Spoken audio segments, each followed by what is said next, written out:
हाय नमस्कार आम पाखे गोटे अच्छी पटाणी सामंत गणित मेधावी परीक्षार क्वेश्चन जहाँकि कही जे एक गणित क्विज परीक्षा 15टी प्रश्न थिला प्रत्येक ठीक उत्तर पर 2 नंबर मिलूला और प्रत्येक भूल उत्तर पर 1 नंबर काटी दि जाऊला।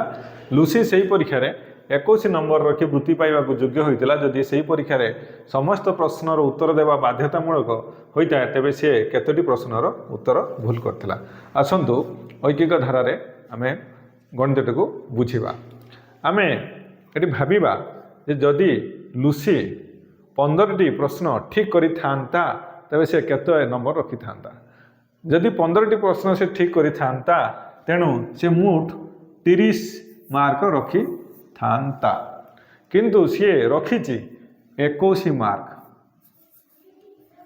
जहाँकि 9 मार्क कम रखिछि।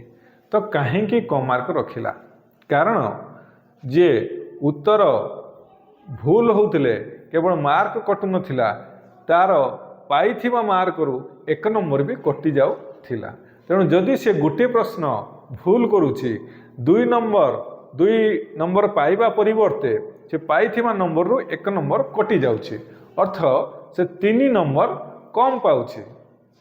तेणु एठी 9 नंबर कम पाइछि गोटे प्रश्न पाई 3 नंबर कमुची गोटे भूल उत्तर पाई 3 नंबर कटुची 9 नंबर कटिची।